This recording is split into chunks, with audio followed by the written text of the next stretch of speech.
So as you guys know, today I'm going to be talking to you guys about valuation. Now I know you guys have seen some valuation stuff already through the boot camps with Vadim over the summer. My guess is the boot camp stuff that you guys mainly saw was mostly focused on mechanics, right? So like the mechanics of how you get cash flow forecasts. If you already kind of have descriptions of what your project or your firm's kind of underlying economic forecasts are, right?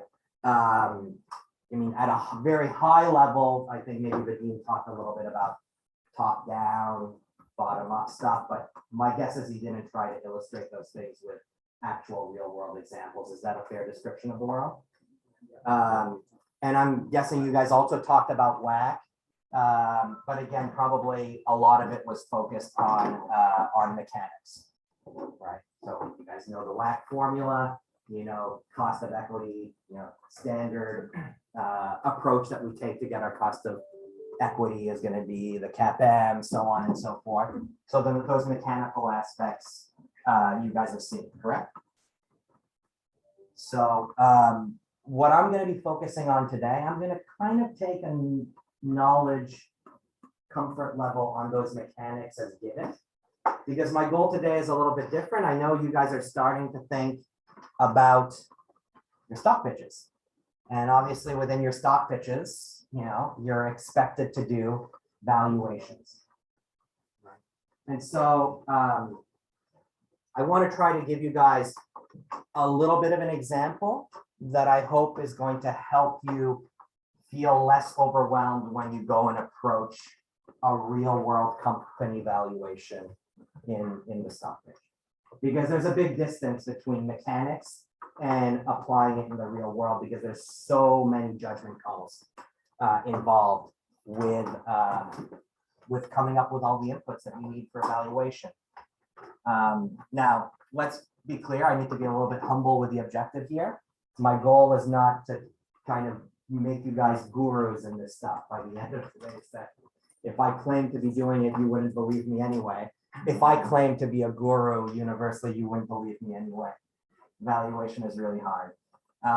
So what I'm going to do instead is I'm going to walk you through some of the thought process that I go through as I try starting to build a valuation for a company. And I'm going to zone in on the parts that I think might be most helpful and most challenging for you when you guys do your first valuation. So in particular, the part where like the gap between, let's call it theory and practice, tends to be largest is really around cash flow forecasting for DCF style valuations. So that's, you know, usually the part where people struggle a lot on how do we actually go and get our cash flow forecasts for a few periods? How do we get terminal values? How do we combine that all together in order to get, you know, a value of the enterprise, then a value of the firm, then a value of the equity? Usually that cash flow part is the most difficult. And one of the reasons that it's most difficult is, in some sense, if you wanted to do it perfectly, every single time you do a cash flow forecasting exercise, it would be a little bit different, because no two companies are actually the same. No two projects are actually the same. So every time you do cash flow forecasts, there's going to be some idiosyncratic nuance if you really end up doing it as well as you possibly can, right? Cash flow forecasting, much less one size fits all than discount rate forecasting, although discount rate forecasting is not one size fits all either. So how am I going to try to start giving us comfort on predominantly focusing on the cash flow part of evaluation today? So when I say I'm predominantly going to focus on the cash flow part of valuation, when I say cash flow part, I mean cash flow part plus terminal value part, right? What I mean is I'm not going to talk about getting WACC today. So in fact, like, I'm going to do a real world example, but the WACC I'm going to use, I'm not putting in much effort myself in getting that WACC. I'm literally just going to Bloomberg and for this company, typing in WACC and using that number. We can do better than that, okay, right? But that's not what I want to focus on today. You know ways that you can do better with WACC. If you have a view that the equity risk premium should be different than what Bloomberg is assuming, or if you have a view that a beta of equity should be estimated differently than the default, like within Bloomberg, you can actually go and adjust those things. And I think I actually talk a little bit about that in my Bloomberg document anyway, right? So because of that, I'm not like this lecture today. It's not about, let's go do a deep dive on WACC. Instead, it's really more, let's think about, how we evolve our thought process really around cash flows and combine those things with a WACC that we're taking more or less as given and some other information on multiples and stuff like that to get to our valuation. That's really what we're going to focus on. And one of the things I want to convey as we do today's lecture is how valuation, like basically the process of getting cash flows and evaluation, is an iterative process. You don't just kind of sit down and figure it all out and then do that first model, good to go, presto. Right? Unless you're a genius, that's not how it's done. Usually I find it helpful to start with something simple. Not arguing that this simple thing is realistic. In fact, the simple thing we do first, every one of you guys are going to be able to poke a bunch of holes into the assumptions made in generating that first valuation. But the idea by keeping this first model simple is it's going to allow us to focus on some of the rule of thumb mechanics that people use to get their cash flow forecast. Again, a bit vague, I'll specify as we kind of do things. So I think it allows us to focus on certain things that are going to be playing a role in all our more realistic valuations as well. And then what I'll do is I'll try to add realism to the valuation kind of step by step, right? And hopefully as I add this realism step by step, I call these refinements. I should probably say refinement instead of realism, because my refinement is going to be me saying like the prior model should be different because of this reason, and I assume this. Whether that's exactly true or not can be a matter of debate. But the idea there is that as I go from one model to another, hopefully we'll agree that there's at least a reasonable amount of clarity about exactly what I'm assuming, right? And that these things that I assume, these things that I change in the model, I'm going to want to link that. I don't want to view it solely as numbers. I want to link those changes that I'm making to a story for the company, to a narrative for the company. Because I think this is really important in practice, right? Real world valuations, it's not pure science, so we don't want to take them too seriously, but we do want to have a handle on what we're fundamentally assuming about a company when we're doing these valuations. And also when we get this habit of saying, okay, I've got this model, I kind of have a handle on the assumptions I'm making.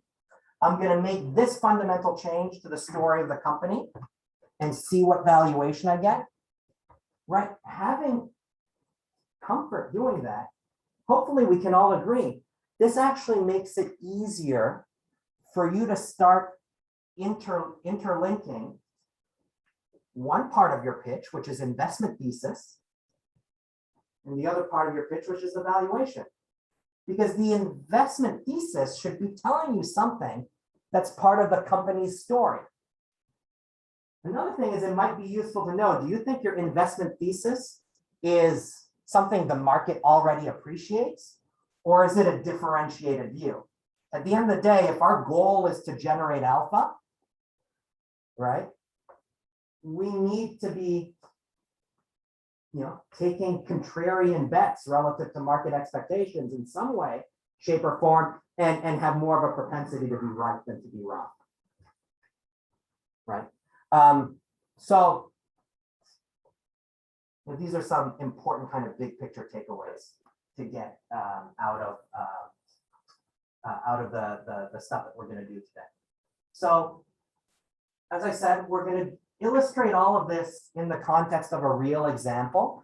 I'm I'm gonna try to do a few different valuations of Amazon. By the way, also not to overpromise, the final valuation that we're gonna get isn't what I would view as a final valuation that I would have for Amazon if I was fully done with things.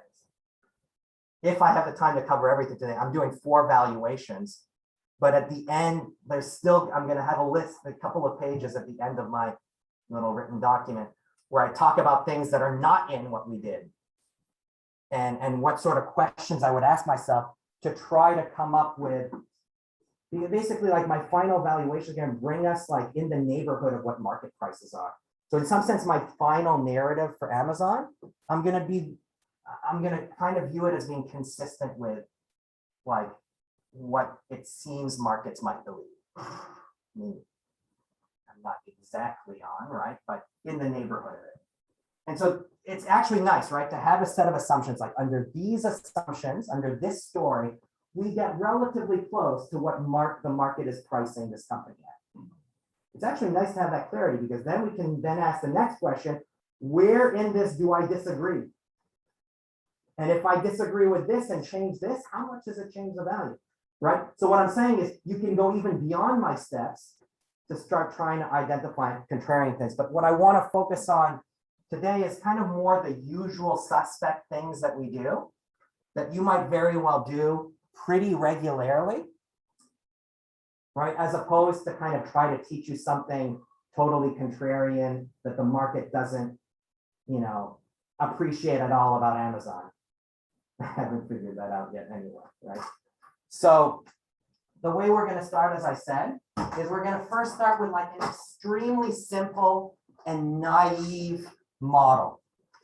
And the goal of this naive model is not to tell you guys, this seems like a sensible valuation. It won't be at all, right? But there's going to be some useful things that stem from this exercise. One is we're going to see some of the fundamental data that we need to use as inputs into our models, even the more realistic ones. We're going to understand the basics of cash flow forecasting. So I'm going to show you how we break down typically the different components of the cash flow equation. And I'll give you very simple rules for projecting out each component of the cash flow formula, you know, within a spreadsheet, let's say, to get at least some estimate of forecast, conditional on assumptions. Right. You know, the projections we do are going to be particularly stylized because we're just going to use internal company data from the financial statements. Right. So I won't be bringing in information about like, you know, with Amazon, we might think like, okay, well, we probably like to look at data from the e-commerce market, forecasts of e-commerce. My first valuation is going to look at that at all, but my next valuation. Right. And we'll talk a little bit about why we add more data progressively. One kind of term that I want us to remember from this first valuation, we're going to keep using it throughout all of our valuations, is something called the forecast ratio approach. So I'll show you like the forecast ratios I'm using, why I'm using. It's just basically formulas to project, you know, different components of cash flows, basically from revenue or revenue changes. Like saying, you know, CapEx should be related to changes in the last period or changes in next period revenue, things like that. So what it allows us to do is focus our efforts on forecasting a smaller number of things, and then all that other stuff we need, we kind of get more formulaically off of these forecast ratios. Okay, so again, I'll repeat it when we actually go through the numbers. And then after we get our basics of cash flow forecasts in this simple, stylized, unrealistic example, then we'll just take those numbers as given and then put them together with a terminal value estimate, combine present value of early cash flows plus present value of terminal value to get enterprise value, then talking about how we get ourselves to equity value at the end of the day. For terminal value stuff, I'm sure you guys have seen this. You can get terminal values, you know, two broad approaches. One is to use a terminal multiple, The other one is to use a growing perpetuity to get your cash flows in. So we'll highlight both of those.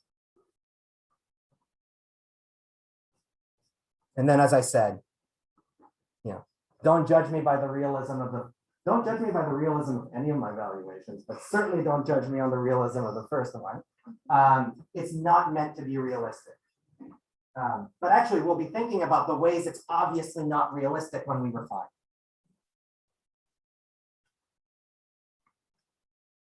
Right. And as we do each of our refinements, something that I do want to reiterate, I think I already mentioned, is that in each refinement of the valuation, the refinement is going to incorporate a narrative for our company, for Amazon. And we'll want that narrative to be reflected in our model transparently and logically. Right. You want to think of story building for a company and valuation building in the company as not two separate islands. Right. They're very much interconnected, or whatever. They might be separate islands, but they've got like, a really a bridge with no speed limit between them or something like that. Again, just one warning or caveat to all of this. Look, valuation is extremely difficult to do accurately in practice. If it was easy, you'd see a lot more legit professional investors with alpha. You may have seen some evidence in some of your courses, either in this program or in the past, that suggests, pretty bearish distributions of alpha in the professional investment management industry. That would be unlikely to occur if valuation was easy, right? So it's hard, and it's probably more art than science. And hopefully I do a bit of justice to highlighting that in the context of thinking how we evolve our valuations. And by the way, when it comes to the details, you guys won't necessarily agree with all the details that I end up choosing. And I'm not going to pretend that I know I'm right. Okay? So let's just remember all that stuff. And then the other thing that I said is my final valuation isn't going to be perfect. If anything, I think the final valuation that I get in the fourth, I think it's the fourth, it's either the fourth or the fifth valuation, actually. I still think of that end outcome as still closer to the beginning than to the end of a true legit, like, you've dotted all the I's, crosses all the T's valuation, because I'm getting us to the point where I feel my model seems aligned with market expectations. And if your goal is to get alpha, you want to add beyond that to find out what you believe is different. And we're not going to do those steps here. And that's really where you start incorporating your thesis and having to do a bunch of qualitative research, bringing in other types of data, where you have to start getting really creative and fun. In the good way, not the bad way. So I've got 8 pages if the first page is 0. So the 6th and 7th page, which are the 7th and 8th pages, talk a little bit at a high level, hey, after you've done that last valuation, what are some of the things you think about? Maybe we'll have time to talk about that stuff. Okay, so let's do our first pass valuation.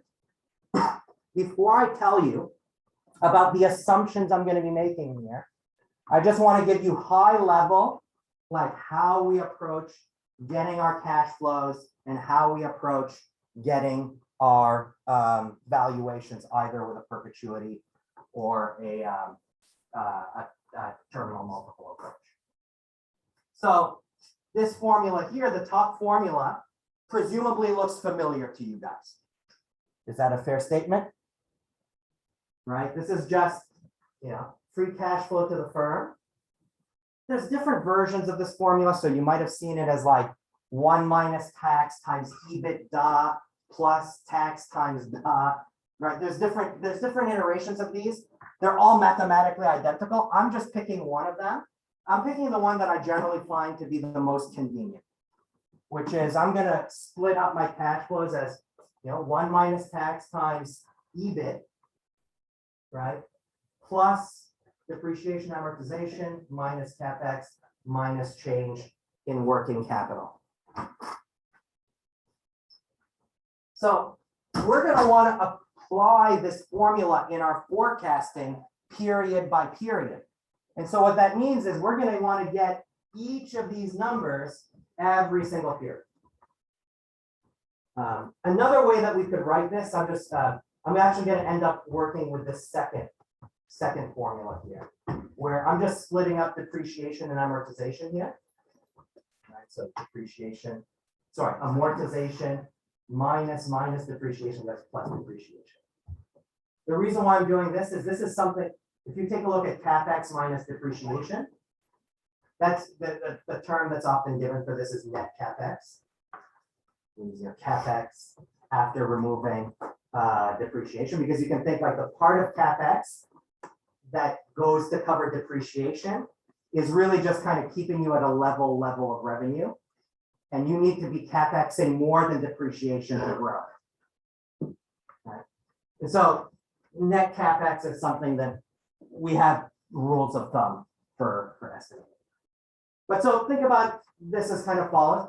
We're going to want to estimate EBIT period by period. We're going to want to estimate, so estimating EBIT period by period, there's going to be two pieces to this. There's a definitional statement, by the way. Revenue and margin. We define margin as EBIT divided by revenue. Then it's a truism, right? Because EBIT divided by revenue times revenue gives you EBIT. But it's just a convenient way to split it, right? We can focus on revenue forecasting. We can focus on margin forecasting. And the product of those things are giving us an important piece of our cash flow equation. At a high level, so far so good, right? Then there's going to be a part that's going to be tax forecasting. Yes, Gabriel. Question for you, Joe. Why do we separate amortization and depreciation, since like the only difference is just being an intangible or tangible asset? Yeah. So first of all, like this is not like the only way you can split it up. Maybe I'll show something from a little bit later in my slides, which actually I think gets to your question, which is like, another way to split it. I'm adding something in here that's not in the prior one, which is money you spend on acquisitions. So you want to think of like the setting that we're going to be valuing right now. I'm not overthinking whether the company like fuels a lot of its growth via acquisition. Okay, because actually Amazon doesn't. You think about the main product, the main sources of revenue from Amazon were not obtained via acquisition. So I don't think of Amazon as an acquisitive company on a percentage basis. But there are some companies that do a shitload of acquisitions, and that's super necessary for their growth, right? In that particular case, you would want to think about the cost of the acquisitions that are generating the growth that's embedded in here, right? And so what I have here, again, you guys don't need to follow all these details here. This is just more high level. You'll see that basically kind of what I've done here is a little bit what you're saying. It's just that I've added an extra thing that's not in my cash flow formula right now, which is the cost of all the acquisitions you do. So see, just moving the formula from like the standpoint of your company, right? Well, the basic idea is like, your acquisitions are a cost of growth, right? And now,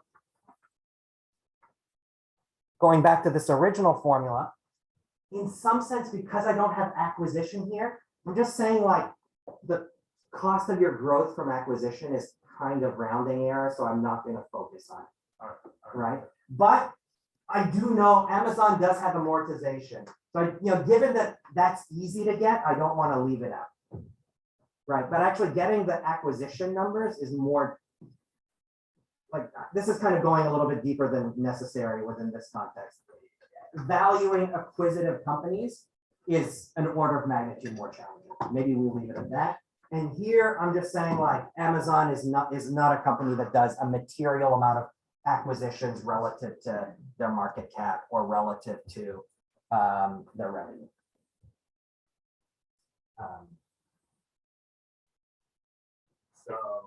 So as I said, we're going to do tax forecasting.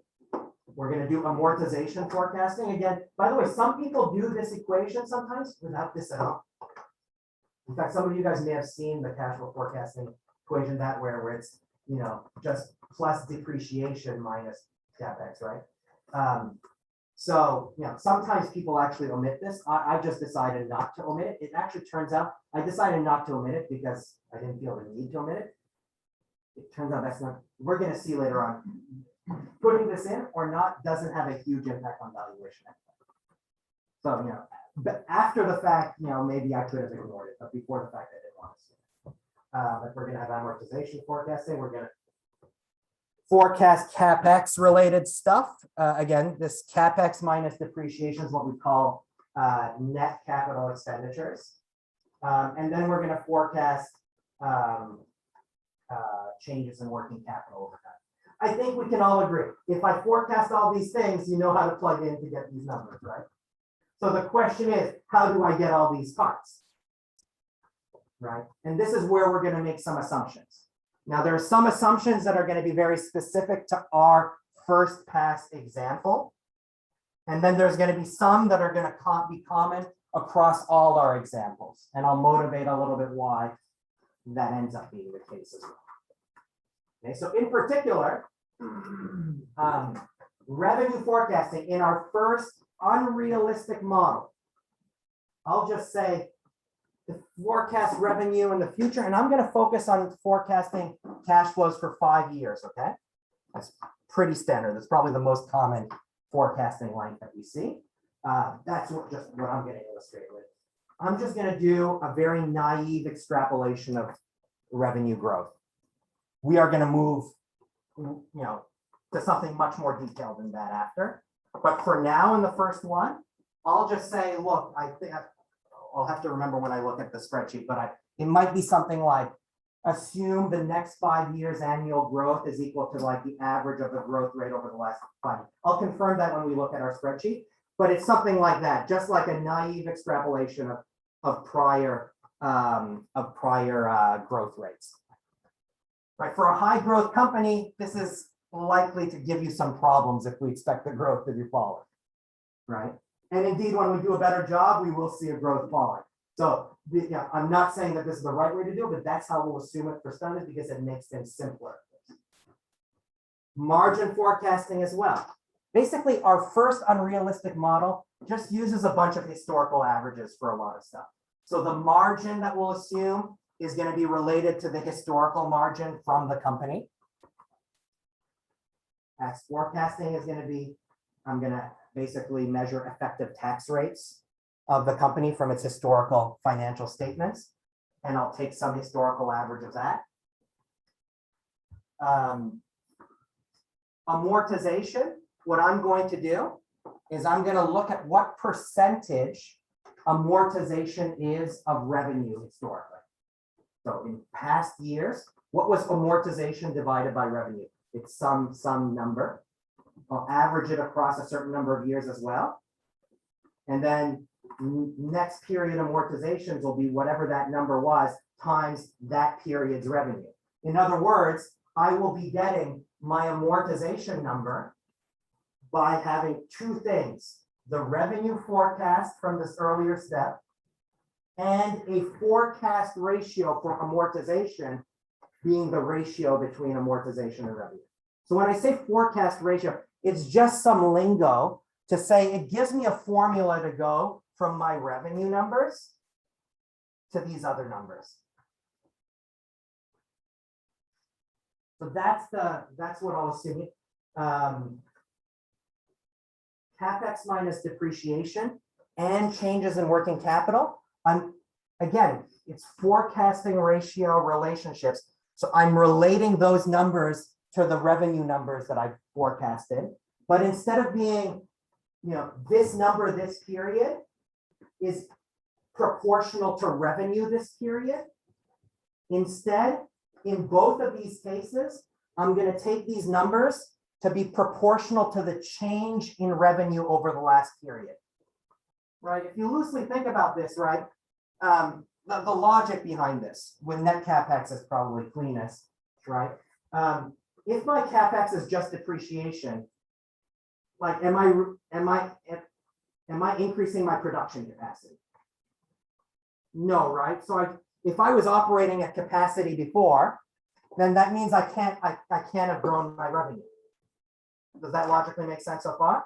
So if every year I'm just CapEx equals depreciation, it doesn't align logically with a growing revenue, right? And so the more growth in revenue I have, the higher this number should be relative to this number. And if like sometimes people say, take this number and they'll say it's proportional to last period change in revenue. Sometimes people say next period change in revenue. There isn't a uniform, in practice on that. Sometimes people actually say take the average of those two changes as well. I'm going to go average of last period changes. It's actually mainly because it's more convenient. It makes the overall template less complex than you want. So I'm actually doing it more from a convenience standpoint. But that's also defensible, right? Because if you think of this CapEx, these are CapEx that you did between now and last year, and you did them to generate growth over the last year. So, by the way, sometimes people say like, that doesn't make sense because like you don't generate revenue from your CapEx instantaneously. It takes you a while to build production capacity and it only shows up a few years later. Like, point well taken. We're abstracting away from that here and just assuming an immediate instantaneous relationship between CapEx today and the revenue that we can start generating. Right? But our approach here is going to be to say this number is equal to some constant. Again, this is the forecast ratio for net CapEx. Let's use that window. Times last period change in revenue. With the idea being that those things should be related to each other. Logically, it makes sense.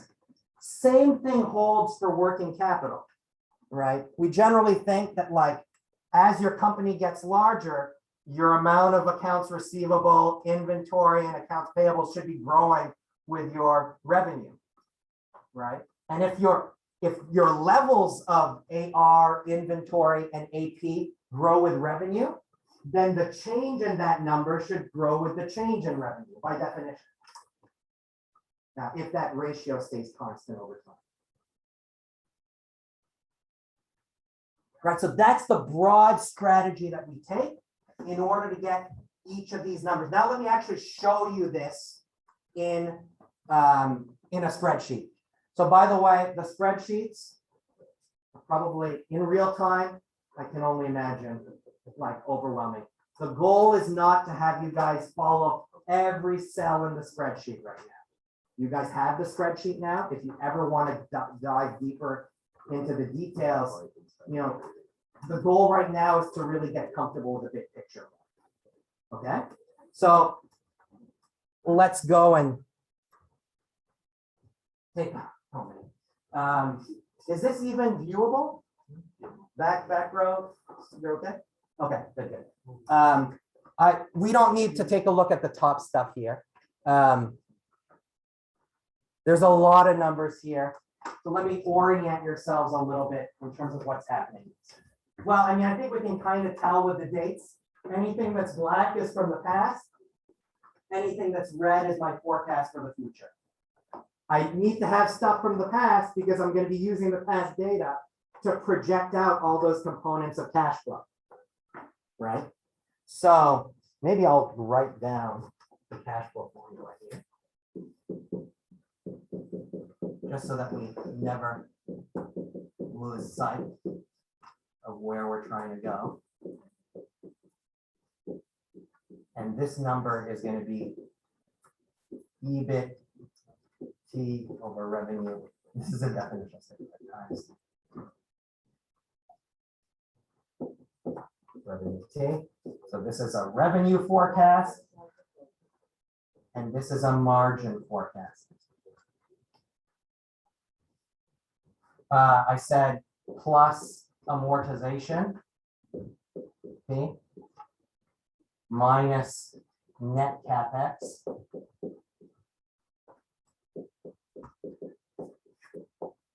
minus change in working capital, okay. And again, I'm going to be building these forecasted future numbers off of historical numbers. So first, let's talk about the historical numbers that I get. And all of the data I pulled off of Bloomberg, I manually pulled it off instead of using Excel, because it just turns out that the damn license that I have is NA review at the moment, which I think you guys might know something about. So it's apparently the only license that we have that's NA review, but it makes me worried that there might be more. So there's something rogue happening. I swear it wasn't me. But in any case, so there are some numbers in this black stuff. Whenever you see source and there's like an entry, that means I got that data from Bloomberg. I got it from the income statement, cash flow. I think there might be a balance sheet number somewhere. Additional 17, there's just a tab called additional in the F. All of this stuff is from the FA function in Bloomberg, right? So, I just got historical revenue numbers. I got, historical EBITDA, earnings before tax numbers, EBIT. I got the tax expenses. These are all numbers that you just, can mechanically get from the financial statements. But again, what do we actually want? We want revenue for, let's go step by step. First thing we want is revenue forecast, right? So to get revenue forecast, I don't need to look at any of this stuff. I'm just going to look at this because, as I said, I'm just going to do a naive extrapolation, right? So all I do is I take a look at these, it's going back 6 years just because I wanted to get going back 5 years of growth data. So I've got growth numbers for Amazon revenue on a year-by-year basis over the last 5 years. By the way, if you scroll to the right here, I've got forecast ratios, first pass judgments, and then I got other valuation assumptions. So as much as possible, I've tried to lay out like exactly what I'm assuming every step of the way. So for revenue growth, I'm going to take the average of 2016 to 2019 growth, omitting 2020, just because 2020, I think it might have been an outlier positive growth number just because of the pandemic stuff. By the way, you could disagree with me, right? So you could say, oh, look, I want to include 2020. Or you could say, well, some of the early years I don't want to include, right? Like, I'm not claiming this is the best. I'm just saying, like, given a simple, average, just backwards looking, this seems like a sensible, it seems sensible among the unsensible or something like that. But if that's the case, right, 2016 to 2019, that's a 27% growth rate, right? I'll just use that to get my revenues. And that's all I did here. So these numbers are those averages that I mentioned earlier, and you can see this number here. I tried to do things formula style as much as possible. This is the average of those growth, like D9 to G9. Let's check this out. Right, D9 to G9. Yeah, I mean, once I tell you, just make this like naive assumption, you guys could have all done this, right? So far things are okay, right? Yes, yeah. For the average growth rate, I see you use just the simple average, but sometimes I see people use the compounded. Yeah. I mean, you could have used the geometric average as well. Like honestly, like I don't have a strong view. I don't have a strong view on that. I tend to view the importance of making the decision to be bigger when you have more periods. 5 periods I don't view as being a huge period. It's also more important the more variance there is. Like there's variance here, but this is not like crazy variance. Like usually that discussion of arithmetic versus geometric is one that we have more when we talk about return calculations. Yeah. Right. Like if stock returns were like this, would this be viewed high or low variance for stock returns? This would be viewed as crazy low variance for stock returns. Right. So this is a relatively low variance thing. Low variance stuff, arithmetic mean versus geometric mean is the difference is less common.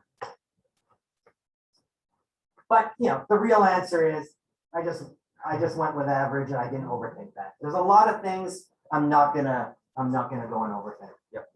Okay. So far so good. All right. Next thing, right? So okay, check mark. Okay, check mark with like a sad face because we understand what happened, but we like don't really agree. We know we know what I did, and we all feel it's wrong. Okay. I'm not sure if this is discouraging for you to say it, but I do promise to do a better job later. Next step, we're going to want to get our margin, right? Because now that we have our revenue, if we have our EBIT to revenue our EBIT margin, right? Then we multiply those two things together and it gives us our EBIT for that period, right? So again, as I said, I'm going everything mega simple right now. So what I'm going to do, right, I got these numbers, I got EBIT, I got revenue, I got those things from Bloomberg or from financial statements of Amazon. I can just go ahead and compute those historical ratios, right? In 2016, EBIT to revenue was about 3.1%, right? And in 2020, it was about 6%, a little bit less than 6%. So we can see there's like some time variation here. There seems to be a bit of a regime shift, like, I mean, this is not, don't view this statement as a statistical statement because there's no statistical significance here at all. But, seems like there could have been a bump up in 2018. Again, I'm not really overthinking things. I'm just saying, like, I look at this stuff, what am I going to choose as my margin? I'm just going to use one steady margin in this simple, we don't believe it, but it gets us, comfortable with the mechanics model. And how am I going to choose my margin off of this historical data? Again, Mike, you guys are very welcome to disagree with me. Again,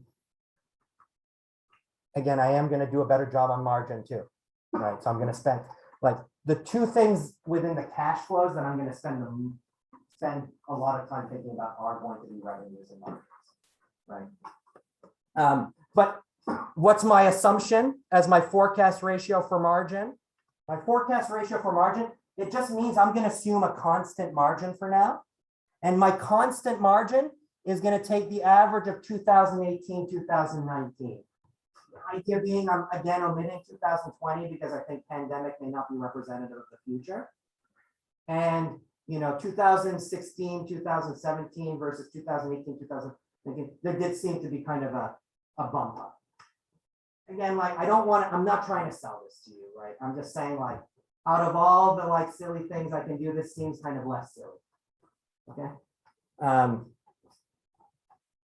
But everyone okay with like the decision, the decision I made? You may disagree with it, but conditional on that decision, do we all agree? It's actually pretty easy to get EBIT now, right? Because now what we're saying is in the future, that number that I just showed you, this is our forecast ratio for EBIT, just EBIT margin. We make it proportional to revenue. Right? Well, once we know this number and we know our revenue numbers that we forecasted, well, this times this gives me my forecast for EBIT. Pretty easy so far?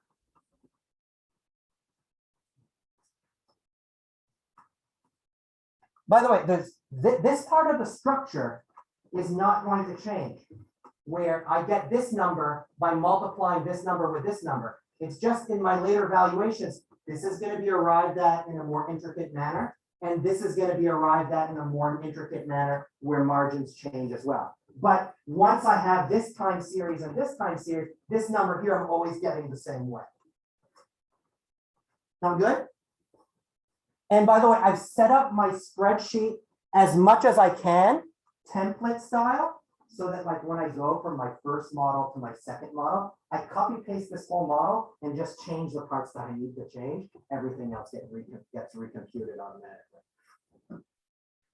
These are things where practice is kind of what makes you comfortable doing things like that. So far, so good? All right. Well, next, okay, so we got this. We know how to do it. Again, don't really agree. Fine.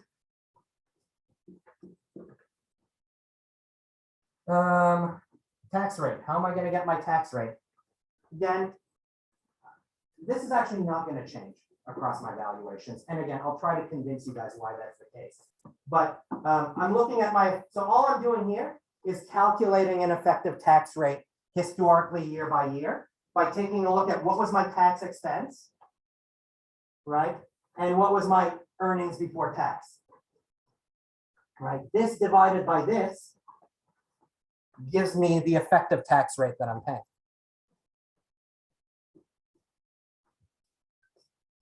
We can see, like, that number isn't the same every year, and it isn't the corporate tax rate. And we also notice, like, hey, this is higher here than it is. Right, it seems it's high here, it's lower here. They make No. more money, they pay less taxes. Huh? They make more money, they pay less That's not the taxes. reason. And No, I'm just saying. there is abilities to do that, yes? The tax bill from tax. Yeah, exactly. So there was a change to the corporate tax code in 2017, which really had a full effect, I guess, in 2018, I think, or maybe, right? Basically, upper marginal rate fell dramatically. I think the upper marginal rate might have been something like 37 or 38, or no, maybe even 39.9%. I don't remember the exact number. In the upper 30s. And it fell down to a flat 21. Yes, Danny. I just have a question about like valuation, like what projecting, like tax rate is really dependent on like political factors. So like obviously the Republican corporate tax rate is lower. Now the Democrats are in power. Now let's say like they hold the Senate and the House, and if they win midterms, let's say they have more power and be able to push more legislation going forward. So how do you project it in like a valuation model? Like because obviously And so what Danny is saying is, like, we don't expect tax rates to necessarily stay constant over time. And an important determinant of what happens to tax rates is political factors. So that is a nut that I am not going to attempt to crack here, right?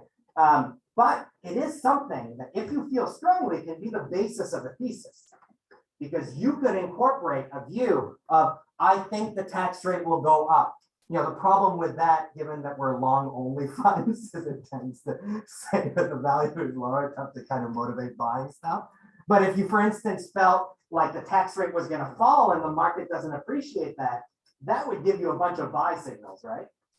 So, so even though this is not a path I will pursue here, it is a pursuable path for sure. in practice, like do firms like ever like go in depth this much to maybe equity research or something that Do firms like take it heavily into consideration, like trying to like when they're like for instance like forecasting taxes, do they look do they So go when you into- say firms, you mean the company, like or you mean the like financial like services? financial firm? services firms? I'm sure it's happened. I myself am not familiar of an example where someone went on a limb on that, but I can't imagine that no one has ever done that. Because, when there's major changes to the tax code, that's a huge shift in value if it's going to be relatively persistent, right? So like, if I could bet well on that, I would be happy, let's put it that way. I'm just not, I won't say that that's my forte. By the way, that's another thing to keep in mind in general, right? As you guys start thinking about, well, how should I start building an investment thesis and reflecting in an evaluation? You may want to think a little bit about like, what are the theses you're likely to kind of be legit on versus what theses can you just kind of dream up, but that are like uncorrelated with the future, right? Generally, like, I think like the best people at doing these types of valuations have like this good sense of what they're good at what deviations from the norm are they good at selecting versus what they should just kind of avoid taking a bet on because it's noise for them. But yeah, so like the reason why this number goes down is there's a change in the corporate tax code. Because there's a change in the corporate tax code, and I don't expect it to reverse anytime soon, even with the change in administration. I think actually the Democrats would have to be crazy to have a material increase in the corporate tax rate. I wouldn't even know that. It would, I just don't think it would be politically popular.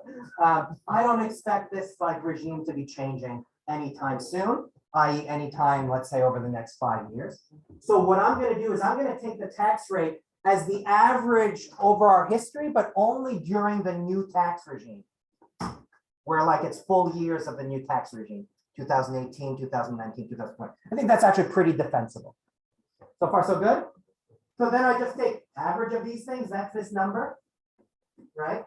And then given that, right, given this number, again, this is a forecast ratio as well, right? This one I don't feel so bad about actually. Right, so I'll put a neutral face. I know we all understand how I got it. I'm much nicer when I grade you guys. Maybe you guys are like, no, you should be totally failing the whole thing. It's all like tremendously miserable faces. Okay, but are we okay with this so far? So I take this 13%, then, right, I take these taxes, and then to get my 1 minus tax times EBIT, I just take the EBIT number I had before and multiply it by 1 minus this number. And that gives me my whole series of this part. So far, so good. So now we are set on this part. Again, I'm not going to put a space on it. Okay, so now let's keep on going through some of this stuff. I'll skip in the interest of time some of these numbers and really just focus on the bare essentials that I need to get, you know, this, and this. So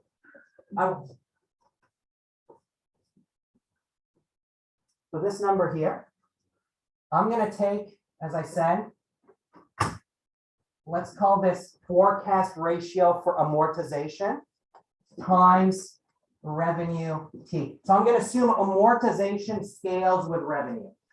By the way, like that's not like, I might actually do a change in revenue. I just decided to do it that way. It doesn't make a big difference to my the final answer anyway. Okay.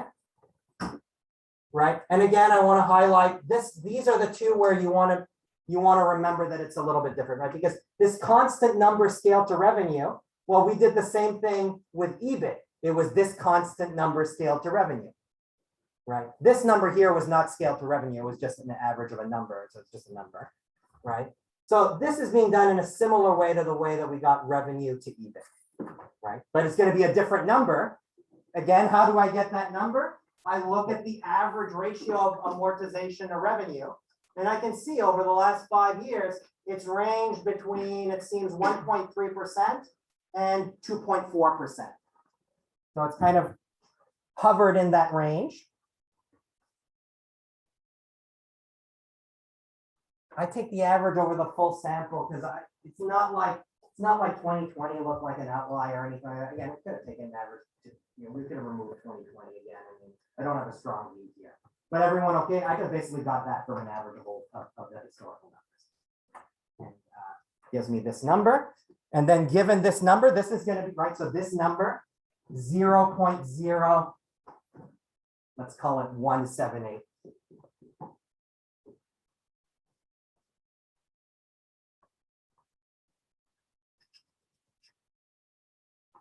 By the way, you see these numbers here anyway. I have them in my spreadsheet. So as much as possible. Oh, by the way, another thing I'll mention, this may actually be helpful. Anything where I put a 3-star, these are forecast ratios that are explained in the assumptions on the side. Okay, so maybe to help with reviewing down the road. And then, so how do I get my amortization? Again, it's this number times, oops, sorry about that. This number times revenue, right? Amortization equals the forecast ratio for amortization times revenue. That's the assumption. That's the forecasting relationship that we assume. And you know, it's along the lines of a norm. Kind of a pretty typical rule. Yeah, this one, as I said, sometimes it's people do change in revenue instead of revenue. Here, with both of these, so I'm gonna call this NC, net CapEx. It's gonna be times last period change in revenue.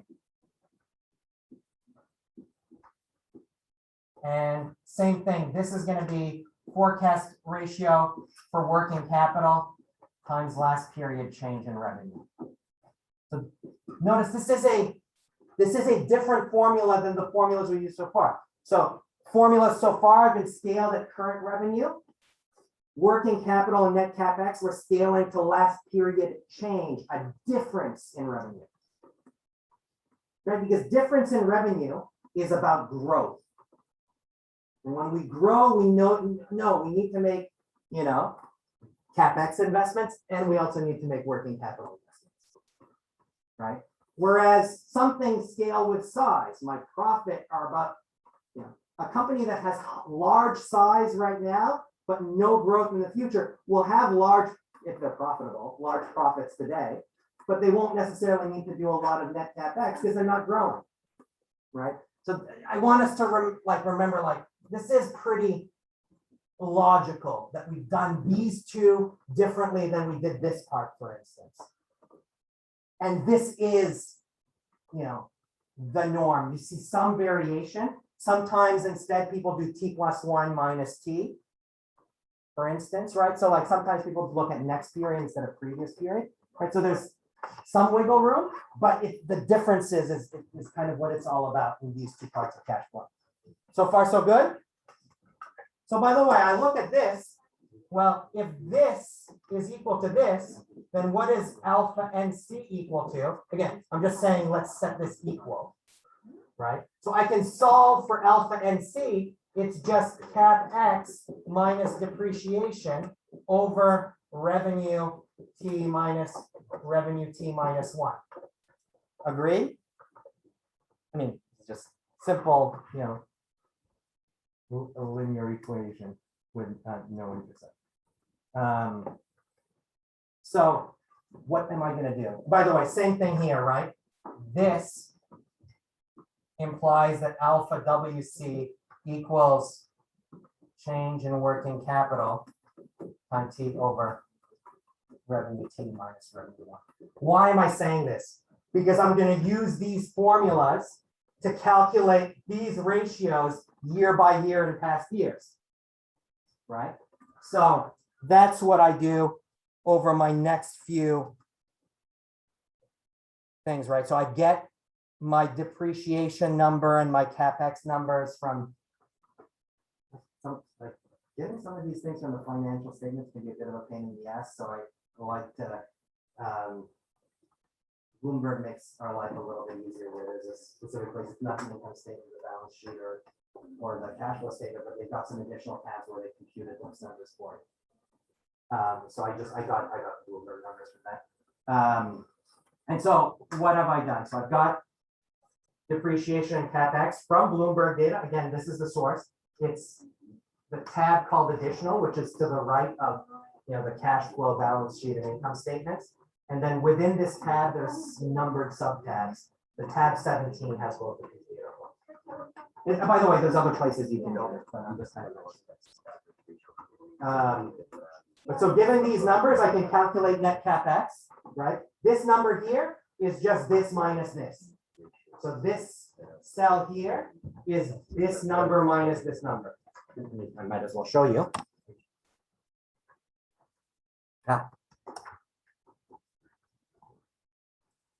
Right, so net CapEx. And then all I did is I count this row right here is net CapEx divided by change in revenue from the historical data. So that number, if I fit that relationship in 2016, the forecast ratio for CapEx, for net CapEx, is a shade under 5%. It's a shade under 7.5%. In 2017, 2.3, 3.5. Oh, wow, it actually spikes up a lot in 2020. That's something that I'm not going to do it in our discussion, right? but I'd want to kind of understand why this spiked up, right? Like, anecdotally, I know, like, there's been some CapEx investment because of pandemic related things. You need to kind of, change things within the layout of your warehouses and stuff like that to make things a little bit safer. There might be some other initiatives that they're undertaking to make themselves more efficient. I might want to kind of understand why this popped up so much, but I'm not going to do that here. Okay, but this is one thing where I see it and then I say to myself, once I'm done doing the usual suspects, I'm going to look into this number, try to get a feel for what's going on. Okay, but to get my forecast ratio, again, we're going to just use these historical numbers. And I'm going to take the average of that ratio, 16 to 19, punting on what that outlier in 2020. I'll get back to that a little bit later in a sensitivity analysis, but that gives me 4.5%. And then given this number here, almost 4.6%.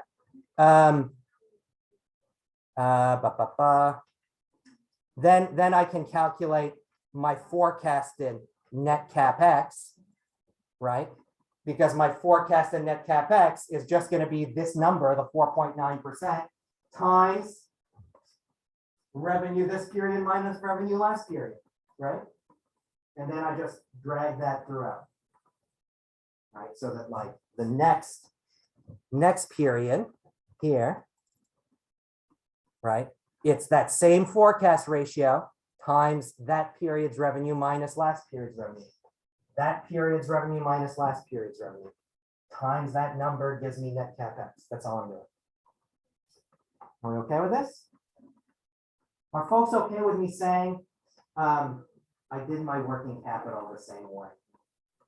It's literally the same thing. The only thing is, instead of calculating net CapEx divided by change in revenue, last period change in revenue, I'm doing change in working capital divided by last period change in revenue. Everything else about it is the same. I get the working capital number from the cash flow statement, right? One thing I should mention, maybe I won't go into this detail right now, but once I have net CapEx, I mean, I do at the end of the day want to split net CapEx, because net CapEx is giving me the difference between CapEx and depreciation. I do want to split CapEx and depreciation as well. So I don't want to just say the difference between the two is $1,000. I'd like to say, oh, CapEx is $1,500 and depreciation is $500. Especially if I'm going to compute things like an EV to EBITDA multiple. In order to get EBITDA from EBIT, I need to add back in depreciation and amortization. So that means I need to separate out depreciation and amortization in this model. All I've done so far is forecast and net CapEx. I have a way to go from net CapEx to CapEx and depreciation, where I just assume that there's a constant ratio between depreciation and CapEx as well. So depreciation is a constant percentage of CapEx. If you take that statement along with net CapEx, those two equations can reveal to you what CapEx and depreciation are separately. The formulas are basically laid out here, but I just don't think it's a good enough. Yeah, it's already pretty clear. I won't be able to finish what I want to do today. So I want to at least get through as much of this as I can. Are we okay with this so far? Okay, well then once I've done this stuff, right, I've got all of these components. I just combine them together per this formula to get my free cash flows. And so I just take those up. This is just this cell here. That's the end output that we want for cash flow forecasting. And it just took every sub-step that we took and it just put it into this. Done. By the way, I use the same formula to like backtrack free cash flow to the firm. And I do want to point out one thing, because I know like if some of you guys may get tripped up on this first time you do evaluation, where you're like, well, if I backtrack my model, I better get exactly the same free cash flow to the firm than we see in financial statements from the past. The answer is no, because the free cash flow to the firm that we're doing here is not exactly the same as the accounting version of it. The biggest reason in this particular case is because there's some stuff. So like if you look at free cash flow to the firm in like an actual financial statement, you know, like amortization and depreciation are added back. Why? Because they're non-cash expenses, right? I mean, those are not the only non-cash expenses. Another example of a non-cash expense is stock-based compensation, right? So when you calculate free cash flow to the firm as a financial accountant, you add back into your number, like any stock-based compensation that you pay, because it got removed in your EBIT number, for instance, right? But it wasn't actually money that left the firm. You just basically gave options or some sort of stock, right? But the thing is, like, yeah, it gets added back in because it's non-cash. But like, do you think we should be adding it back in from the perspective of valuation? Right. The reason why we add back in, for instance, depreciation. The reason why we add back in depreciation when we're doing valuation is because it's a non-cash expense that we accounted for earlier through CapEx. Right? Stock-based compensation is not something where we're adding it back in because it got factored in earlier. It's just we're adding it back in, but it actually is an expense to the firm. Let's think of the extreme case. Let's say next year I was going to have stock-based compensation that's going to give 100% of the company away. How much are you willing to pay for that? Zero, right? If you add back in stock-based compensation, you're not going to get a valuation of zero. You'll be like, oh, you know, we're not giving anything away, right? So there, again, my guess is first time people build models, when they take this formula and they try it on the past and then they see it doesn't match with the free cash flow numbers that they see in history, they're like, oh my God, I'm doing everything wrong. What the hell is happening? We don't expect those things to be the same for a variety of reasons.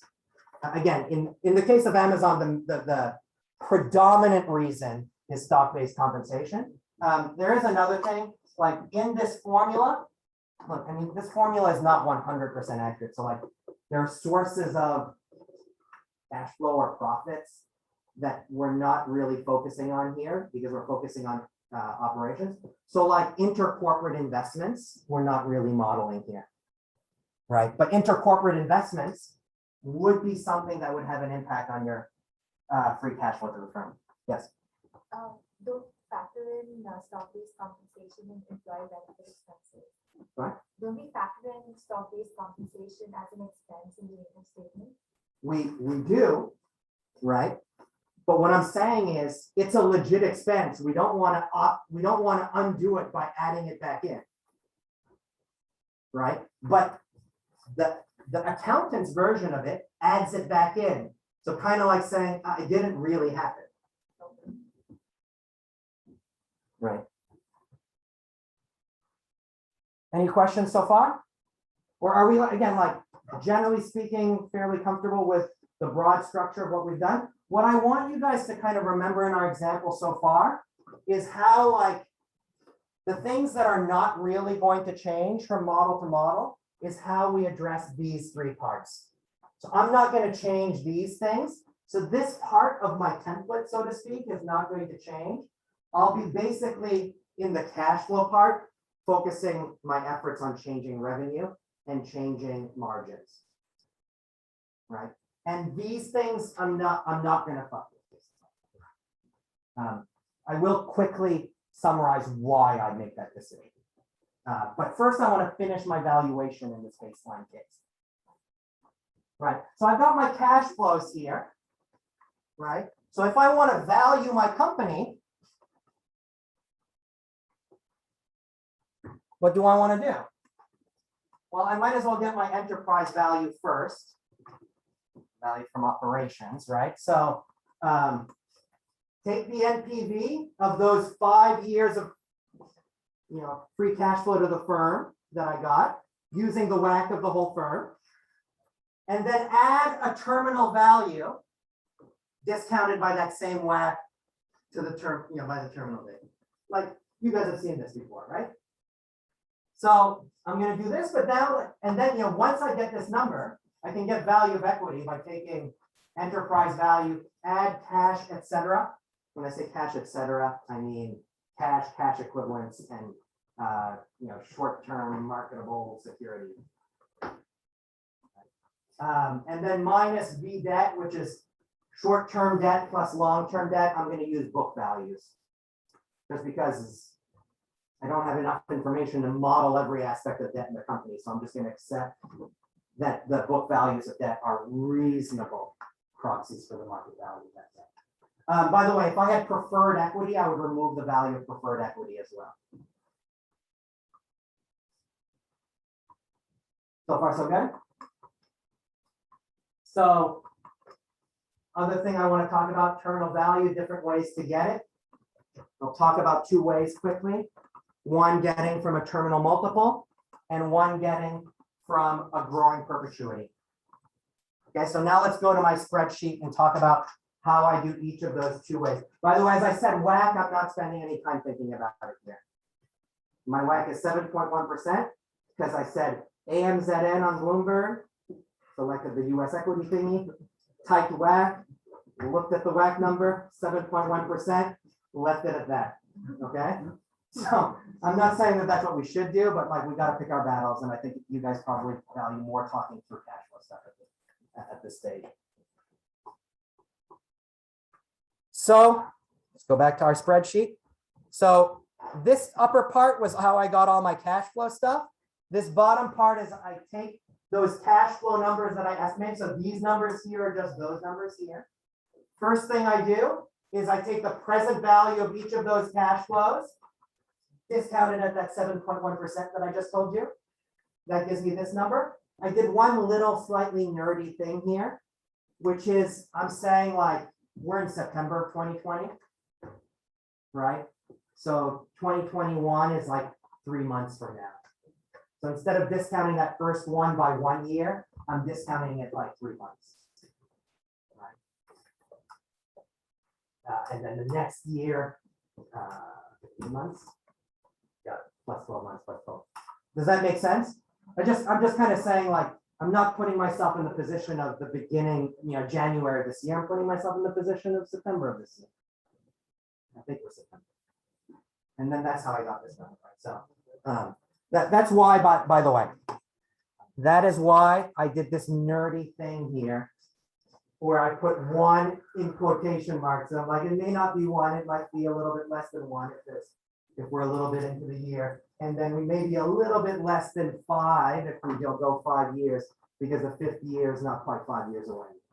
This is just my way of saying like, hey, if you want, you don't need to go into this throughout. Hopefully that makes sense. You'd be surprised, like, it's surprising how often people don't make that adjustment, but that seems like a pretty easy adjustment. Yes, Danny. For DCM stock, do you use the mid-year adjustment or just keep those? I mean, the reality is like in DCM valuations, you see variations. Some people are just going to see 1, 2, 3, 4. Some are going to try to anchor it exactly to the current date, and some are going to say mid-year where it's going to be 0.5, 1.5, 2.5. You see a mix. I will say one thing. If your decision to buy hinges on that decision, I don't feel that comfortable with your buy. Let's put it that way. There is something to be said here, right? Like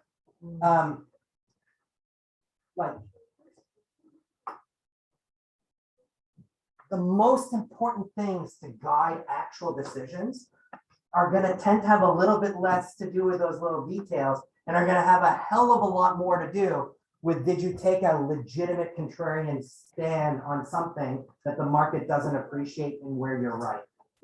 If that happens, whether you did mid-year, what I did here, or just naive 1, 2, 3, like that makes no difference. I mean, that's like small potatoes in comparison.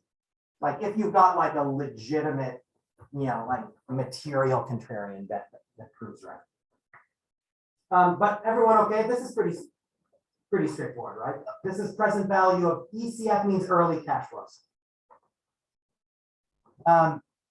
Then I do two terminal value things, the growing perpetuity and the terminal value. Let's go with terminal value.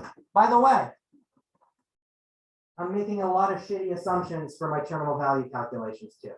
Okay, right now, my goal is not to be realistic, it's just to lay the framework. So in particular, for my terminal multiple, for this valuation right now, I'm going to use the EV to EBITDA multiple. And I'm going to use as my terminal multiple what Amazon's multiple for EV to EBITDA is right now, 27.7. Do you think that's too high or too low? Because I think I heard something. Too high, right? I mean, growth companies, we expect their multiples just to fall over time, right? So that's their multiple now. I don't expect the multiple to be as high in 5 years. So I know like this number here, that's too big. I know it. I'm going to try to do a better job later. Okay? I just want to put something that's easy to put for you. I then also get my EBITDA number. From all of my forecasts, I was also able to back out EBITDA because I got my EBIT as we had discussed earlier. I got my amortization as we had discussed earlier. And then remember I told you I separated out net CapEx into depreciation and CapEx. The reason I needed to do that split is because I needed to get my depreciation forecast number to complete my calculation of EBITDA to be able to use the EV to EBITDA multiple. That's kind of why I had to do that.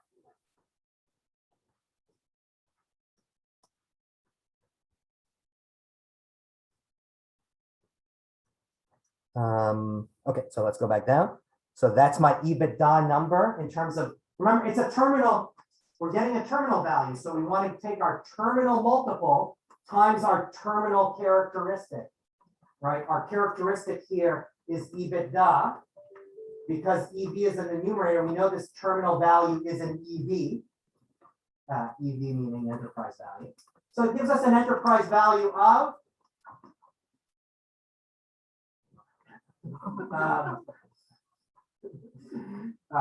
let's see what that, so it's like 4 trillion, right? And then I present value that to times 0. So that means, discounting at 4.25 periods, right? Gives me this number. Add early cash flows and present value of terminal value gives me this number. And I actually can see in this model, we don't really believe it, right? But nonetheless, for shits and giggles, 94% of the value is coming from the terminal value, right? It's not to say that the early estimates are irrelevant, because whatever, our estimates early on kind of got us to the level of EBITDA later on, which has, right? So it's not like those two things are completely independent. But this is kind of what we got here. Cash, etc. I just got that from, this stands for balance sheet. So I got this number from the balance sheet and I got the value of debt, which was long-term debt plus short-term debt for the balance sheet, right? So I take EV, add the cash, that gives me the value of the firm, subtract the value of debt, that gives me the value of equity. So look, I did say we don't believe this, right? Let me give you some evidence that we don't believe this. Market cap 3.45 billion, actual market cap of Amazon as of last night 1.77 billion. Let's put it this way, I'm not pitching a buy to you just now. That's like 100% undervalued. Sorry, 50% undervalued. Right. So I like to put these numbers up here. So this is just referring to my cell down there. It just kind of allows me to look at things quickly and be like, when I said it was bad, I really meant it. We okay with this so far? Again, you're not following all the details. That is not surprising, right? You should panic on it. these things, like, you really get comfortable by actually doing it. And maybe having this available as you guys start building your first ones can help you along a little bit. But like, the ability for you to replicate this right now, no, I mean, if someone can do it, you're a genius. Right? Because there's, like, even in the simple case where we don't believe any of my judgments, we can see there was a lot of judgment calls, right? I just didn't exercise judgment. Great. Okay, folks, okay, we moving to the growing perpetuity case now. So growing perpetuity case, what I'm going to do is assume a certain constant growth rate of cash flows, free cash flow to the firm, starting after time 5. So first time times 6, times 7, yada, yada, nonstop. I say times 5 and I had times 4.25, 5.25. And so all I'm doing here, by the way, I have listed my valuation, my terminal valuation assumptions, right? Oh, I didn't explain it though. I probably should have put a little note here saying, that's Amazon's current EV to EBITDA. This is what Bloomberg tells you the WACC is. I do distinguish here between a WACC now and a WACC more long-term, but obviously I'm not distinguishing it yet. There's something I'm going to be introducing in the last valuation. Who knows when that's going to happen? Not gonna happen today. Okay, yeah. By the way, I built this thing yesterday, so I started running out of time, so I didn't get to clean everything. In my forecast ratios that look like they're part of the cash flow part, I have something called stable G, but that actually should be in the valuation part now, right? So it's in the wrong place. I just didn't have time to move it. But I did note it's the growth rate of free cash flow to the firm should be in terminal valuation section. So, apologies for it's probably not the only confusing thing about the way I've laid this out. So apologies for that. But yeah, so I'm assuming a long-term growth rate or whatever, a stable growth rate of free cash flow to the firm, 2.5%. Loosely in line with what growth rate of the economy is. When we assume really long-term, we tend to anchor to that anyway. Now, whether 5 years is really long-term is a separate issue. I don't think any of us believes that. But that's what I assume here, right? So now I'm going to get my terminal value in the growing perpetuity case. All I do is I take my free cash flow at time t, grow it by 2.5% for the next year. That's my first free cash flow in the terminal value part. Happens in one period. It grows at a constant rate, G 2.5%. Constant discount rate, that's a growing perpetuity formula, right? So, this terminal value here is what? It's just this number divided by R, 7.1%. This 7.1% minus our stable growth rate, 2.5%. And that's where this number comes from. 1.77 trillion. Okay, so first of all, another thing is they're kind of different, right? And this gives us a way lower valuation. In fact, now this gives us a valuation that's lower than what Amazon is trading at, because we now every other step is the same as before. I get a market cap of about 1.52 trillion. I mean, I guess it kind of looks closer to the 1.7. I think it was 77 trillion. I don't remember exactly what the number was. It looks closer. Does that mean it's better? No, it's just, sometimes an idiotic model is accidentally close to the truth. This is still an idiotic model. Why, what's one thing that's truly idiotic about this model? One thing that's bad about this model is all of a sudden at time 5, we're saying really sharp, sudden growth rate falls to 2.5%, right? I mean, let's like these are our free cash flow. Like this is going up from 62 to 80. That's about a 30% growth. I'm ballparking it in my head. we're saying like from 1 year to the next, it goes from a 30% growth down to 2.5% growth forever afterwards. I'm not sure how often that's happened in the history of the world. Don't find it that plausible, right? What would you expect? Would you expect this valuation to be too small or too big as a result? Too small, right? Because we're kind of assuming a pretty pessimistic beyond time 5. Like what we probably rather assume is that whatever that growth rate is in the last year, it starts to trickle down. And in the more long term, it goes to 2.5%. That would seem to make more sense, right? Right? That's not what we're assuming here. This number clearly has that aspect. The terminal value aspect of this thing is definitely too low. The reason why it's kind of close is that there's some other aspects that are just too high, and the kind of like the stupidities are canceling out. We okay with this so far? Okay, so now I'm just going to tell you guys in words.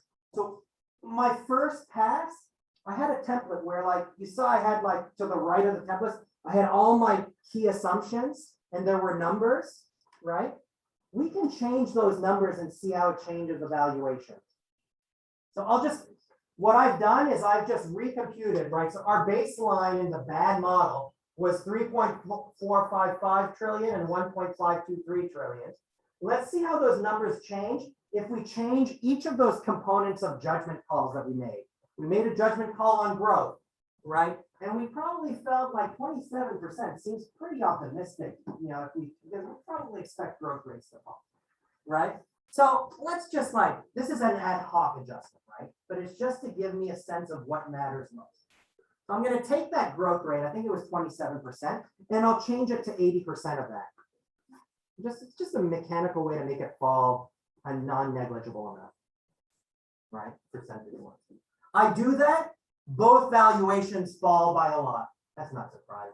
I mean, it's not so, well, we knew they were going to fall, right? But they fall by 25 and 19% respectively, right? You know, this suggests to me, like, I want to get that revenue number better because making it fall from 27 to 22% makes the value of the company fall by a material amount. Right, let's call it, you know, 22%. So interpretation of this simple sensitivity scenario, this matters a lot. We'll spend time thinking of a refinement. That'll be my first refinement. Now I do another sensitivity scenario. Again, in each sensitivity scenario, I'm just changing one thing. So I'm not doing pairwise change. Operating margin. What happens if I make my operating margin fall? Again, operating margin falls, the value should fall, right? It's less profitable. How much does it fall? Between 10 and 15%. So that seems to be kind of meaningful as well. Meaning I want to think carefully about margins. By the way, I'm just illustrating this with numbers, but this is pretty much universal. Like almost any company valuation you do, like two of the big kahunas are revenue growth forecasts and margin forecasts. Like those things matter a lot. Now, all those other things that I did, you know, this and this and this and this. What if I make the effective tax rate go to 100%, 120% the effective tax rate? So instead of having like a 13% effective tax rate, I have a 16% one, which is getting me closer to that 21% official corporate tax rate. What happens to value? Falls by between 0 and 2%. So I'm like, okay, I just don't feel like overthinking taxes because of that. What else am I going to look at? There is one case where I do a pairwise change. It's not the next one though. Amortization, that amortization stuff. If I make it fall by 20%, by the way, if you're wondering why did I make it go up or make it go down, I chose the ones that would make the value. I chose the direction, an increase or a decrease, that would make the value of my terminal multiple valuation go down because that one was so wildly high. That's just kind of how I chose the directional, but you could do more than this, right? But yeah, so this to this. 3% drop, 6% drop, you know, it doesn't matter too much in comparison to this because I can't refine it. There's no such thing as a perfect model. If you try to do that, you're never gonna get your stuff. And most people won't appreciate the tremendous spectacular work you did. I'm not saying that that applies to my statement, because obviously I have a lot of shit I'm ignoring or not trying to overthink. Okay, so what about net CapEx depreciation? So with the CapEx stuff, right? Remember CapEx related stuff as both CapEx and depreciation. So I decided to change the two assumptions that were related to those two things, which was the net CapEx to change in, right? This was what I called my net CapEx forecasting ratio. And this was my ratio to do the depreciation CapEx split. I changed both of them in the same direction to push value down. And the way that I did that, instead of going plus 20% plus minus 20%, what you might remember is I had gotten both of those numbers excluding 2020 because 2020 was an outlier. So I'm just like, let's put in the outlier, see what happens. Does it like move the value a lot? And it turns out, you know, it moves it in the perpetuity one, but it doesn't move it in the multiple one. So, you know, I might explore more deeply if time permitted, but to me, it's second order compared to these two things that I've mentioned before. I'm just prioritizing here. Trust me, you guys all feel like you're running out of time when you're doing a DCM valuation, so prioritization is helpful. Same thing with change in working capital. I want to mention one thing about change in working capital.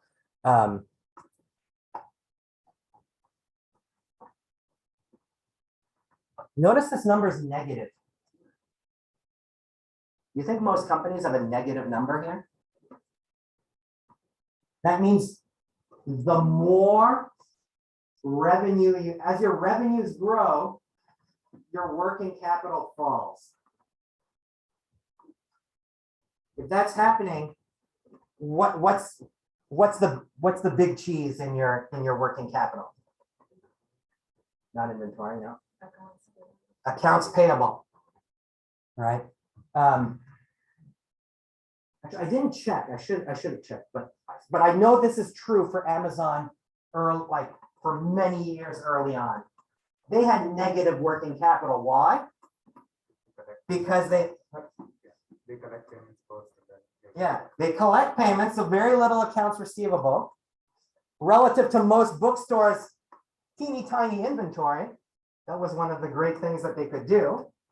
And like most regular bookstores, they were able to have a lot of accounts payable. You know, suppliers of books would let you have a lot of accounts payable as a bookstore because they knew you had to hold a lot of inventory, right? If you had to hold a lot of inventory and you had to pay right away, it would be difficult to survive as a bookstore, right?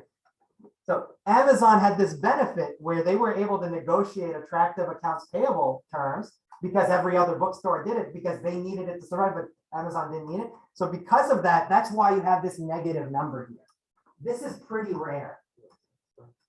Like most of the time, accounts receivable and inventory dominate accounts payable.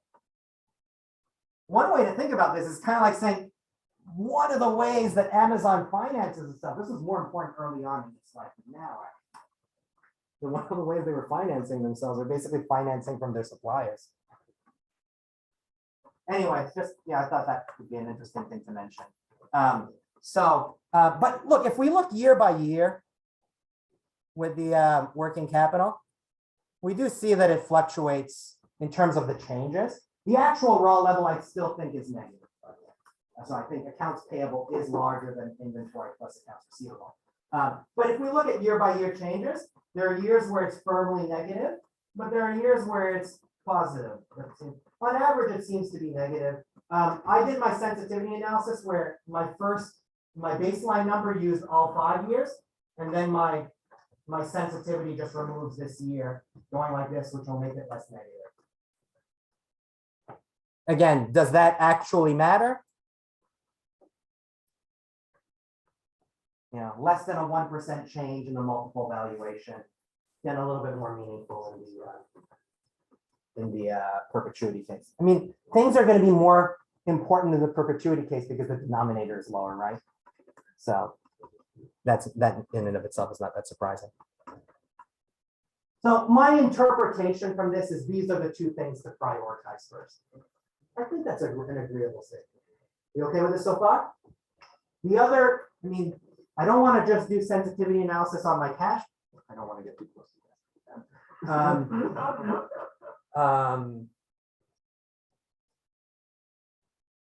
There's ambiguity as to what the reasoning for anyway. Rules are rules. So, you know, we also want to do sensitivity analysis on our terminal value, right? So I do a you'll notice this one has blanks because one sensitivity analysis is only relevant for the terminal multiple approach, which is where I change the terminal multiple, where I go from 27.7 to 80% of that. That makes my value fall by about 19%. So that seems to matter. I kind of want to get my multiple right. I know that's going to push my value down. And then the other thing, the sensitivity analysis that I do on my growing perpetuity is just the long-term growth rate, the G stable. So what if I make G stable go up by, you know, from 2.5% to 1.2 times that, which is 3%. It makes the value go up by 11%. So again, these things are kind of telling me, like, I probably want to think about things from the terminal value standpoint as well. Yes. I know Yeah. we would love to continue, but we have a workshop at noon Okay. on Zoom for DCM, right? 12:30. Oh, was it 12:30? Oh, never mind. I thought it was 12. Okay. Okay, we're good. All right. I'm going to try this. I'll do it a little bit quick, but I'll try to describe it at a high level. Okay. What I want to do is I want to cover the first refinement. Okay. And then look, I've got a slot with you guys next week. Why don't I do the other refinements next week? And the marketing stuff that's planned, we can do it if time permits. Does that seem fair here? Whatever. Glad you're leading the project, man. There's no rush. Is what I Okay.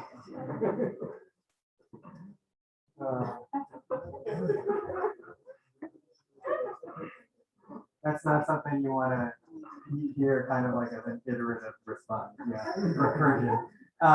Okay, so look, my first refinement is so what have I said? I said there's 4 things, right? Or whatever. I said there's 3 things. There's revenue, do a better job. 27% over 5 years was basically done.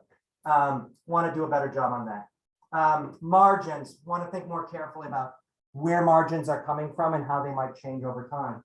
This is important to think about in the context of Amazon, because we know Amazon isn't just one thing at a constant level of maturity, right? What does Amazon do, right? They've got their online store. They've got their third-party marketplace stuff. I'm not sure if you guys have ever accidentally ordered from third-party marketplace when you thought you were ordering from actual Amazon and then like curse the world. This has been happening to me. Sorry, I'm just either you feel it, you feel my pain. I'm literally waiting for one that's a nightmare right now. Okay, what was I saying now? I don't even remember anymore. I'm too upset.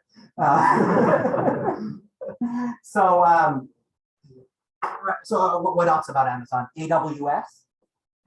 By the way, AWS is like spectacularly more profitable than everything else that Amazon does. Right? So this starts telling us that there's like this mechanism for why like margins would be changing over time. If AWS is growing faster than the other stuff and it's way more profitable, then the overall profitability should go up. But we're going to see that when we do our second refinement for margins. And you're gonna see with the margins, I'm doing the best I can, given the data that Amazon discloses. And I'm a little bit lucky, actually, because Amazon wants to tell people how profitable AWS is, which is why they break down by segment, not just revenue, but they also tell you the profits of the segment. They're not required to do that, but they do that because they know telling people how profitable AWS is probably likely to get people to value them. And that's gonna get me into that. But we won't touch that. We won't touch that today, but I'm just trying to preview big picture of the next step. So step one will be doing a better job with revenue. Step two will be trying to do a more granular job with margins.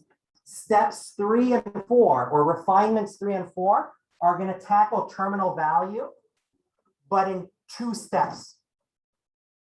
The first step for tackling terminal value is I'll address that thing that we kind of clearly remarked as being like shitty of our both of our terminal value calculations, but it was probably most pronounced within the perpetual phase, which was like, we shouldn't think of Amazon in 5 years as a one-step growth model, which a growing perpetuity is a one-step growth, right?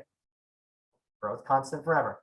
We should think of it as 2 phases of growth, or whatever, like early, gradually falling growth until it converges to 2.5, and then, right? So we should get our terminal value maybe instead of using a growing perpetuity or a just straight up terminal multiple at time t, we should view it as a 2-stage model. So basically a more intricate terminal value calculation that models, we're ending at still relatively high growth.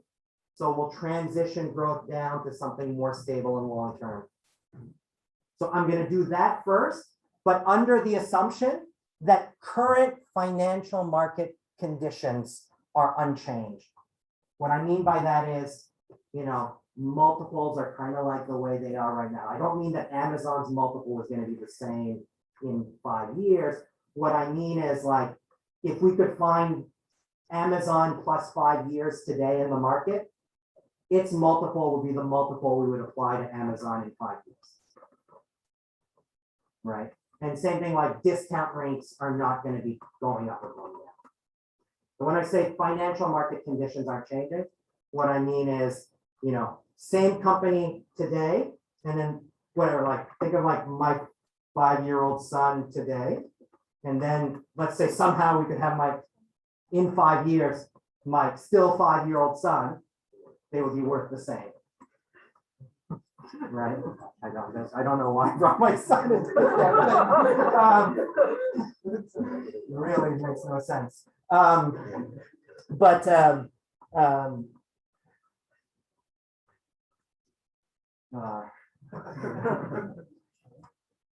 Okay. I'm also realizing, in the 6 minutes we have left, I really won't have the time to go through this now. I mean, what I will do is how about I lay the framework for how we're going to do it and explain the broad strategy here, and then we'll fill in the details next time. The refinements actually are each easier to do than the first thing, because we're going to use a lot of the template from the prior step and just change kind of one set of things at a time. So for instance, if we take the last template that we have, our first refined template is only going to change one thing in that template, the revenue line, where we've done a better job than just saying whatever, 27%. How am I going to do that? Look, this is super important, right? We want to think a lot about revenue forecasting, and there's broad strategies that we can use for revenue forecasting, right? Top down, bottom up, hybrid, right? You guys have talked a bit about each of these things at a high level with the team previously, right? So look, I can't illustrate all of these things. I'm going to pick a specific one. By the way, most of the time, this is what people pick. It's a hybrid approach that borrows element of both. Okay. Why am I going to do that? Well, the way I'm going to forecast my revenues is I'm going to forecast segment by segment, where I'm going to divide Amazon into its online store, its third-party marketplace, AWS, and other, where other includes their subscription services, physical stores, and actually a category that they call other. So I don't know what other means to them. My other is greater than their other in terms of a set. So I'm gonna basically, forecast revenue for each of those four parts. That's kind of the bottom up aspect of it, is that I've split into more granular pieces. Instead of trying to go firm as a whole directly to revenue, I've broken down into four parts. And I'm able to break up into those parts because Amazon gives me those revenues in those parts. And so I can look for some patterns. And what is going to be the aspect here that's going to be top down is I'm going to be anchoring my future projections to the size of the e-commerce market, because I'm able to find data on forecasts for the e-commerce market. I got real data. I have the links to the data that I actually use. So I got data from eMarketer on US and global e-commerce. I'm going to use the US numbers because predominantly Amazon is US. I do have some other numbers where I show the global numbers, and it suggests that, it's not that big of a deal to focus on one versus the other. Like, I don't think trying to further split geographies would be that helpful. And I'm not given the rectangular split geography segment anyway. Now, it makes sense to think of Amazon online store and Amazon third party as being in some way, shape, or form tied to e-commerce, because both of those things are e-commerce, right? Makes less sense to think about other and AWS as being related to e-commerce. I'm going to assume related to e-commerce. This is something called using an analogy market. So even though AWS is not part of e-commerce, I'm making an assumption, which is the market that AWS is, which is some segment, some strip of cloud, right? That is governed by a similar relationship to e-commerce as a whole. I could do a better job there, by the way. I could actually put in effort to find market research specifically on the AWS segment of cloud. I just didn't do it. Okay, just out of time constraints. So, that could be improved. The other, honestly, I don't even know. Physical stores, Amazon, I don't even know how to. Anyway, I'll go into the details later. But I forecast each of these things, and I'm not going to forecast each of these things the same way. So just a preview, and I'll show you guys the numbers later on. What I'm going to find is, loosely speaking, Amazon online store, its market share of e-commerce is actually been relatively steady over several years. So I'll assume a pretty steady market share of e-commerce for that segment. Whereas third party has been going up. And so I'm going to assume a continued increase in market share of e-commerce by third party. And actually, over the past 5 years, the relationship of market share acquisition for third party has been remarkably linear, actually. I'm just going to continue projecting that linear. Right? AWS, as a percentage of its analogy market, e-commerce, again, I'm just calling it an analogy market, it's also increasing market share. And then the other stuff, it bumped up when Amazon launched physical stores, but after they launched physical stores, it plateaued, it didn't change. So I just assume it just kind of doesn't change. So I'm just at a high level, I'll show you the numbers next time. But that's going to allow me to get revenue line by line, where I have different stories for each of the segments. I have a stay steady story for online store. I have a stay steady story for other. And I have a capturing market share story for AWS and for third party seller marketplace. Right, so you notice I'm getting a lot more detail than how I'm getting. But I just wanted to mention one thing, just because I was actually proud of this. Over the next 2 years, this is my revenue forecast. I just, honestly, I'm like surprised. I swear to God, I did not read reverse engineer this shit. My estimate of revenue at 2021, 471 million. My estimate of revenue in 2 years, 566 million. We can go to Bloomberg and see what the analyst consensus forecast for those two numbers are. 476, 564. I mean, I honestly can't believe it's that close. It's probably not. Sometimes I mean, if that's how the analysts who get paid a lot more and didn't do it in like 5 hours, do it, I'm a little bit disappointed. But in any case, I mean, maybe this is just to motivate you guys for next lecture, that like there's value to kind of following all these numbers that I'm gonna do. Because I get surprisingly close to like people who are doing this as a job. I'm not sure if I would classify valuing Amazon as a job for me. I mean, it's something I did for this class, but like, I guess I should officially say that it's my job. And the only thing that with the exception of you guys. Anyway, they presumably put a lot more work into forecasting these revenues than I did, and yet the numbers are, I cannot believe how close they are. I won't do as good of a job matching with margins as I do, analyst forecasts with margins as I do with the revenue number.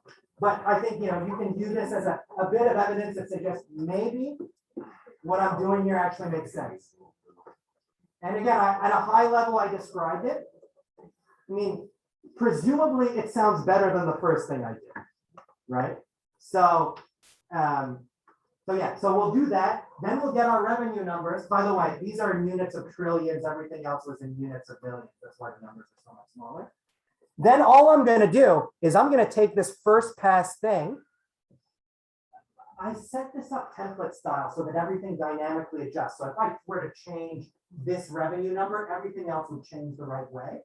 Because I did it that way, template style, when I do my first refinement, all I need to do, copy paste my first pass template and just copy paste these numbers from my revenue estimate, and every valuation, and then the full valuation gets done, so that I don't need to reinvent the wheel on the other stuff. It's just that I know my first refinement has only changed one thing compared to the first thing, more thought and effort on revenues.